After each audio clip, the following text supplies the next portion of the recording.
He had hiked the Appalachians before, but never this deep. This time he wanted solitude, real silence, the kind you can't find near the busy trailheads. After a full day of walking, he found it. A hollow tucked between two ridges, quiet as a tomb, with a stream running clear along the edge. It felt perfect. He dropped his pack, pitched his tent, and built a small fire ring from scattered stones. As evening settled in, the forest took on that strange, heavy quiet he had always loved. The sky turned orange through the trees, the air cooling with each passing minute. He cooked a simple meal, watched the embers glow, and listened to the soft gurgle of the stream nearby. No voices, no footsteps, no sign of other hikers. It felt like he had the entire wilderness to himself. Before climbing into his tent, he stood for a long moment just breathing it in.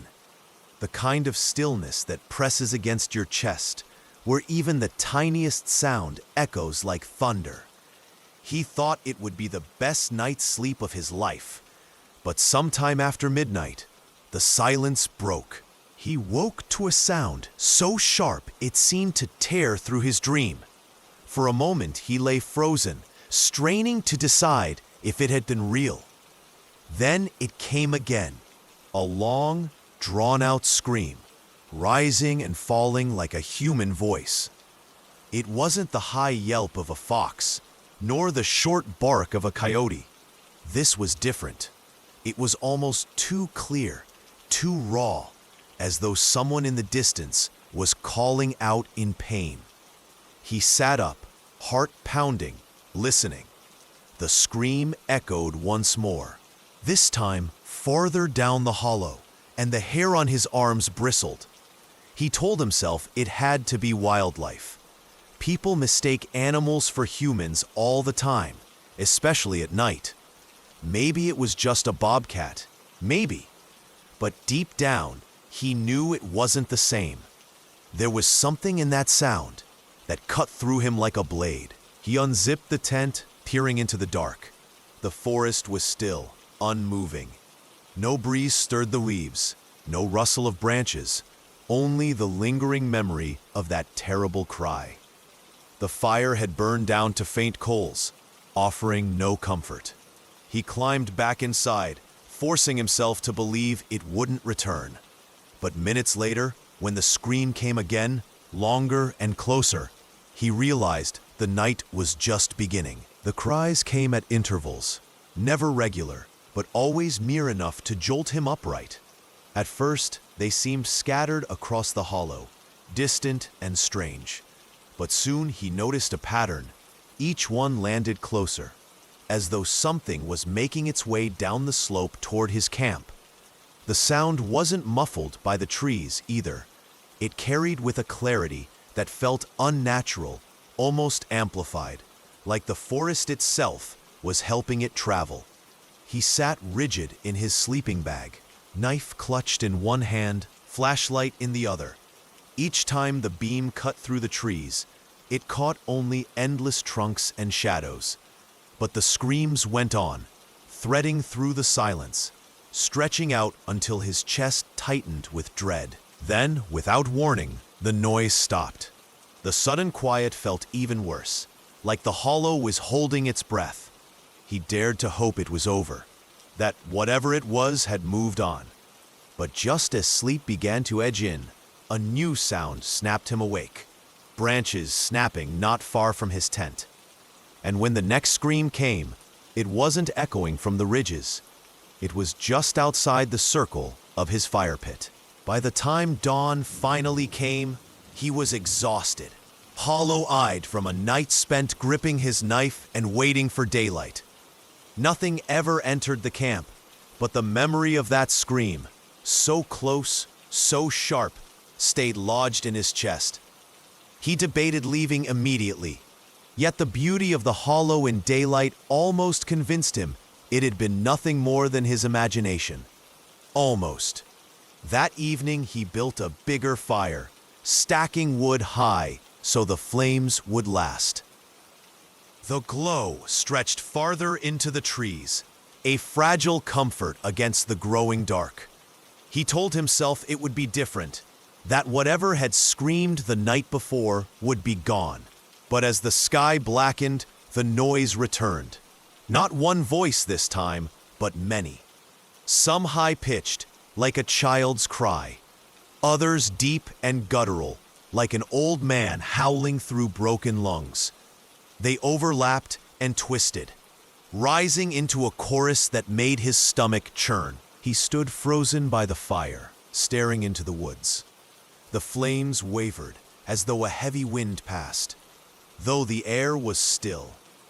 He could hear the cries circling, sometimes far, sometimes close, but never in one place long enough to trace. And then, for the first time, he realized the screams weren't meant to frighten him away. They were meant to surround him. The fire snapped and hissed, his only fragile barrier against the dark. He sat on the edge of the log he'd been using as a seat, every muscle taut, the knife sweating in his grip. The cries had changed, less like screams now, more like voices carried on the wind. Sometimes they overlapped, garbled syllables he couldn't recognize, like a language not meant for human mouths. Other times they fell to a low moan, only to surge up again in sharp, piercing bursts. Then came the footsteps, soft at first, barely brushing the carpet of leaves, then clearer, heavier. They circled the camp the way the voices had, keeping just beyond the glow of the fire. Each time he turned the flashlight, the sound slipped to another side. He felt it more than he heard it, a presence, pacing, waiting. At one point he swore he heard whispering, close, right against the thin wall of his tent. He spun with the beam, but there was nothing, just the fire sputtering weakly in the draft. The air pressed down on him, thick with dread. And then, just as the fire collapsed into glowing coals, the next scream came. Not from the ridges, not from the woods, but from just a few steps behind him. He spun toward the sound, flashlight trembling in his hand. For a split second, the beam cut through the trees and landed on something that froze him in place. Just beyond the dying fire stood a figure. It was tall, taller than any person he'd ever met, with limbs too long, its outline blurred by the shadows. It didn't move, didn't breathe, just loomed at the edge of the circle like it had been there the entire time. The strangest part was the face, or rather, the lack of one. Where features should have been, the light caught only a pale blank surface, smooth as paper, reflecting just enough glow to make it unmistakable. His chest locked, throat dry, every instinct screaming at him to run, but his legs wouldn't move. Then, as if acknowledging he'd seen it, the figure tilted its head. Not like a curious person, but sharply, almost snapping to the side. The screams that had filled the hollow multiplied in that instant, erupting from every direction at once. Some high, some low, some so close they made the earth under his boots vibrate. He blinked, and the figure was gone. But the screams did not stop. They only grew louder, as if whatever was out there wanted him gone before it showed itself again. Adrenaline finally broke the paralysis. He stuffed his knife into his belt, grabbed his half-packed bag, and bolted from the camp. Branches slapped his face, roots snagged his boots, but he didn't stop. Behind him, the hollow erupted with noise. Screams layered over screams, a chorus of voices chasing him through the dark.